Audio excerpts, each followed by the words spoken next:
to this bucket from Shai Gilgeous-Alexander. The go-ahead step-back three-pointer from the NBA's leader in clutch time points, stepping up in an MVP moment to seal the victory. The Thunder now 3-0 over the Denver Nuggets this season and 2-0 on this homestand. Shai Gilgeous-Alexander just continuing to add to what is already a historic night for him. As we welcome you back inside of Paycom Center and into Thunder Live.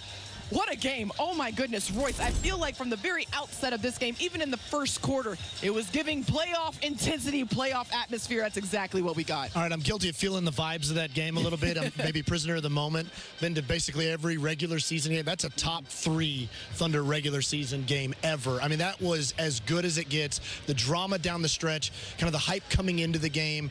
And by the way, I mean, hate to break it to NBA media and talking heads, MVP discussion, it's over. That's it right there. This game right here, I mean, Shai was already the MVP coming in, but if there is any debate, any discussion about it, the game that he played was the Thunder shorthanded in this one to step up and hit the shots that he did. He hit what you thought was the dagger, and then a crushing 4-point play right there, and then to respond on top of him. I mean, there's metaphors with that of the way that he puts the team on his back. And then, oh, by the way, the game that he had 15 assists to no turnovers. The Nuggets ran double coverage at him all game long. Anytime he got single coverage, he scored.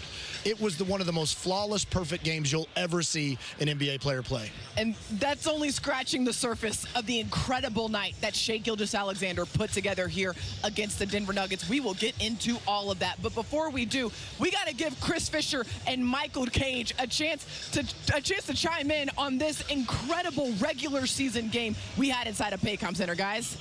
Yeah, Paris. I mean, these are the games that you hope for coming in. I mean, you think back, it wasn't that long ago that these two teams had that classic overtime game where the Thunder erased that 16-point deficit. But the way that this game was kind of unfolding, Michael, wipe away those double-digit leads from Denver early, wipe away the Thunder double-digit lead, just the way that this game was unfolding in the second half where it just seemed like they were trading buckets, or if a team would go into a drought, the other team would go into a drought. It just seemed close the entire second half. And to have it finish out and play out that way where SGA makes not one but what seems like 2 game winners and to just carry this Thunder team across the finish line, what a night, what a game, what a finish. So many incredible performances. Where do we start? Right. And were you not entertained, folks? Because I'm going to go off of what Royce just said. Yeah, this guy's MVP, folks. It's over. It's over. You just saw it in the last couple of games, first of all. And when you peel back the layers, you look at how the game was set up. So many people missing from the Thunder, entire front line. So many guys stepped up tonight. Getting A.J. Mitchell back was huge. Man, he looked like he hit the ground running, like he hadn't been out, 19, 20 games. We've seen these kind of games from Jay Will before, but you just say, okay, he got 30 points, 14 rebounds a couple of weeks ago against the Detroit Pistons. You know, we expect that once a year. But the way he played tonight, and then the way the game just had highs and lows, folks. I mean, I'm sure you were in it. You were up and down just like I was. The 4-point play by the Nuggets late in the game, I was going, oh. Then all of a sudden, you know what? There was enough time to get the ball back in the hands of SGA and let him do his magic, folks. He did magic twice tonight. I'm talking clutch after clutch points. And I'm exhausted from explaining it because I'm looking at these stat sheets. I'm going to go home. I'm going to study it because this was a masterpiece by the Thunder. A masterpiece by SGA. He should be locking up the MVP conversation. Just an unbelievable performance. I mean, the efficiency in what he was, 14 out of 21. Don't forget about the 15 assists and all the different times that he got double-teamed over the course of this game and finding his teammates. I was shocked that Denver went single coverage there on that last possession. SGA knew exactly what to do. And not to mention, 1 rebound away from a triple-double. 9 boards in this game here tonight. A well-rounded performance. Silencing all the debate around the MVP. Now you're going to tell us that he needed 1 rebound? I know. Okay. I thought they knew. I didn't know. Okay. So close, but he had a lot going for him. It was an okay game. It could have been a great game. It could have been great. Just 1 rebound away. Hey, Chris and Michael, thank you so much helping us break down this spectacular game we had here inside of Paycom Center. 17 lead changes, 13 ties, a lot of back and forth. This was a 25-point swing between the Thunder and the Nuggets in this game here. So if you missed any of the action, we're going to do you a favor and we're going to roll the tape. And just a little bit of a spoiler alert, This is a lengthy one here tonight because we got a lot to break down. Chris and Mike were talking about that they were surprised that the Nuggets didn't double SGA to get the ball in his hands. I think a lot of it had to do with the design of the play. To inbound it to AJ, I don't know that the Nuggets expected that. It really never gave them the ability to run at Shai, and he got that single coverage, was very decisive in it, and that's why he went to that three. How about that bottom number, Paris? 3 turnovers for the Thunder, and only 8 for the Nuggets, but just 3 for the Thunder. Yeah, that's massive in a game like this where the margins are so narrow. No, very limited mistakes offensively for Oklahoma City. And I mean, when your leading ball handler and Shai Gilgeous-Alexander has 0 turnovers of his own, sets you up for some really quality success on that end of the floor. Great stuff from Oklahoma City inside of Paycom Center here tonight. All right, there's so much to talk about in this game. So let's turn it over to Thunder head coach Mark Daigneault, who's addressing the media postgame. Mark, Shai's invested so much into that shot, and to be able to get it twice when you had to have it, just what does it say about the guy's work and the intentionality of it? And the Golden State one. I mean, that was the shot of the night the other night, too.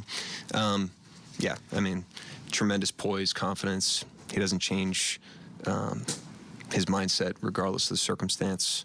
He doesn't break a sweat doing anything. That was an outstanding performance by him. Not only the last stretch, but the game control, the blend of attacking and passing, put his teammates in advantages all night. They threw 2 guys at him all night. And yet he was able to get his stuff in the game and also activate his teammates. The mountain that Jay Will's probably looking up at the beginning of the game, knowing he may be minute for minute with Jokić, had to look pretty big. What did you make of the way that he just approached that tonight and was able to, have the success that he had on both ends? Yeah, unbelievable competitiveness, by him. He knew he was going minute for minute. I told him that before the game. And he just leaned into it and he took on the challenge. Obviously, Jokić is as tough of a cover as anybody. But he was outstanding. And, he's a lot of guys on the team play varying roles, fluid roles, if you will, depending on circumstances. He's one of them. So for him to get a performance like tonight, just so that everybody's aware of what this guy is capable of as a competitor and as a player, I'm incredibly happy for him, and obviously we don't win that game without him. You touched on it with Shai, but 15 assists on a night when he's on the verge of a historic individual accomplishment. Just what does that say about his approach to the game? Yeah, I mean, he never presses. He's just got unbelievable awareness of the circumstances, awareness of the length of the game. I think that's one of his superpowers, is he understands how long the game is. And so he can make the right play, knowing that he'll get his cracks. If he misses shots early, he knows that there's more game left, and he always stays in it mentally.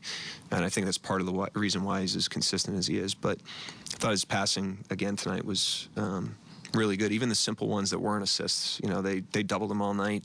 He got off it early, like the one to AJ late that AJ drove Hardaway down there.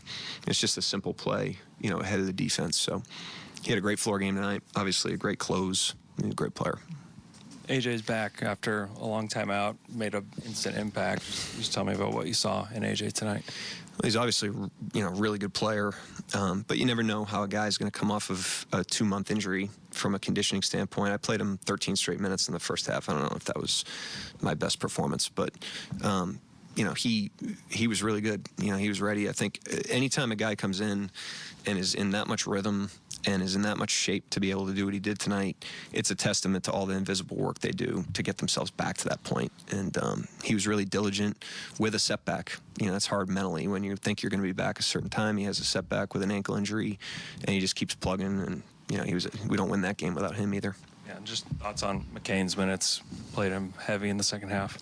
Yeah, I mean, those guys, with the way they were playing, Shai specifically, we knew that we could stress them out by having the shooting gravity, playmaking on the court. And he was holding up defensively pretty well, fundamentally. The other thing for him tonight is, he hasn't been here long. And last game, for whatever reason, I didn't play him in the fourth quarter, just went with other guys. And talked to him about, today, like, not reading into those situations. These guys are so used to that, but he might not be. And I thought he showed great mental toughness tonight. He just got himself back to 0, got himself ready to play, and he, turned around, and he's the guy down the stretch, and he helped us win the game.